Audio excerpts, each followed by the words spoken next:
What's up, y'all? It's your boy Russ, the middle school guys E-group leader.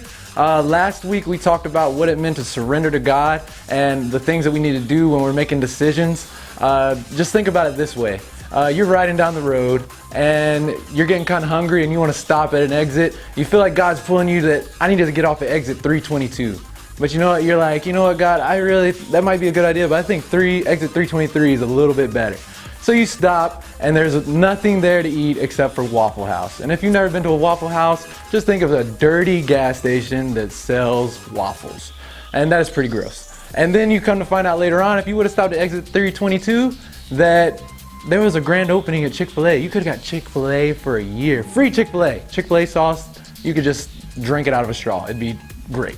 So, what you need to think about is, what are the things that God wants me to do? What are the decisions that He wants me to make? Because it's not easy. All the decisions that I've ever made in my life, when I did it on my own, it always turned out to be the wrong decision. If I would have followed what God's decision was, it would have turned out a lot better. So sit back as we go on with our series of road signs and have a blessed week. Peace.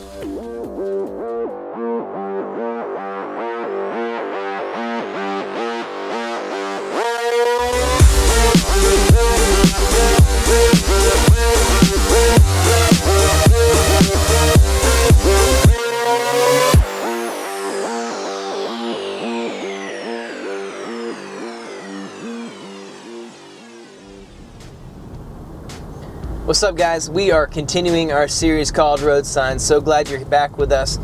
You know, over the past few weeks, we've been talking about this thing called the path principle. What does the path principle say? It simply says this: your direction determines your destination. Whatever path you choose, wherever your focus is, and whatever path you go down, it's ultimately going to determine where you end up. Well, the second week, we asked the question, how do we know we're on the wrong path?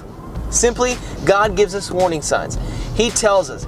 He has this uncanny way of letting us know, hey, we've chosen the wrong path. And He lets us know in that moment we've got to make a U-turn. We've got to change course. We've got to choose a different direction. Well, last week we really talked about how we need to submit our lives to God. Any direction we choose, submission always comes first. Submission will always come before direction. No matter what, we've got to yield our lives to God and ask God, where do you want me to go? What path do you want me to choose? What direction do you want me to go? And so this week, I really want to continue our talk. And, I don't know about you, I've been on the road before. And if you've ever been on a road trip or you've been on a vacation, I don't know about you, but I love to stop and I love to get boiled peanuts, and I'd love to get like just a massive big gulp from like 7-Eleven. I mean, and you're on the road and you're drinking and you've got this Coke or sweet tea. I love sweet tea, man. I will just drink and drink and drink while I'm driving, and before I know it, man, you know what? I'm not thinking about where I'm going anymore. All of a sudden, like, nature is calling and I have got to pull over. You know, I've got to go because I've drank at least 46 ounces of soft drink or sweet tea, and I've got to pull over to a rest stop. So here I am on the road and I've got this full momentum. I'm going like 60, 70 miles down the road, and all of a sudden, man, I've got to stop to a complete halt and I've got to pull over and use the bathroom. You know, right now, I'm just going to pull over and talk to you right now about, in your life, have you ever felt like you've been just headed in a direction? Maybe you've got this relationship with God and you feel like things are going smooth, things are going fast, things are just going awesome. And then all of a sudden, something grabs your attention. Something distracts you and causes you to just take a left turn or maybe a complete halt from where you're going. No longer are you moving forward, but now you're complete stop and you're not moving at all. That happens so many times in our lives where we just get distracted or something grabs our attention and we are not intentional about giving our attention to God. Well, what does the Bible say about this? Back in the Bible days, there's this guy named King David. He was the king of Israel, and he had something to say about this. This is what he said. Psalm 119, 35 through 37 says this: "Direct me in the path of your commands, for there I find delight. Turn my eyes away from worthless things. Preserve my life according to your word. So David's basically saying this. He's saying to God, God, focus my attention on your commands. He knows that God's commands will lead him into a path that's headed towards a good destination. But then he also says this. He says, turn my eyes away from worthless things. David knows that if his eyes are turned towards worthless things, that his life will be headed towards worthless things. He understands that focus, wherever his eyes are set, that is going to determine the direction he's headed. And if his eyes are focused on worthless things, if his eyes are focused on things that are bringing destruction to his life, then he knows this. He knows that his life is headed towards a worthless destination. But here's the thing. David eventually dies. And David has a son named Solomon. Solomon becomes the king of Israel. We talked about Solomon last week, and we all know that Solomon was the wisest man to have ever lived on this earth.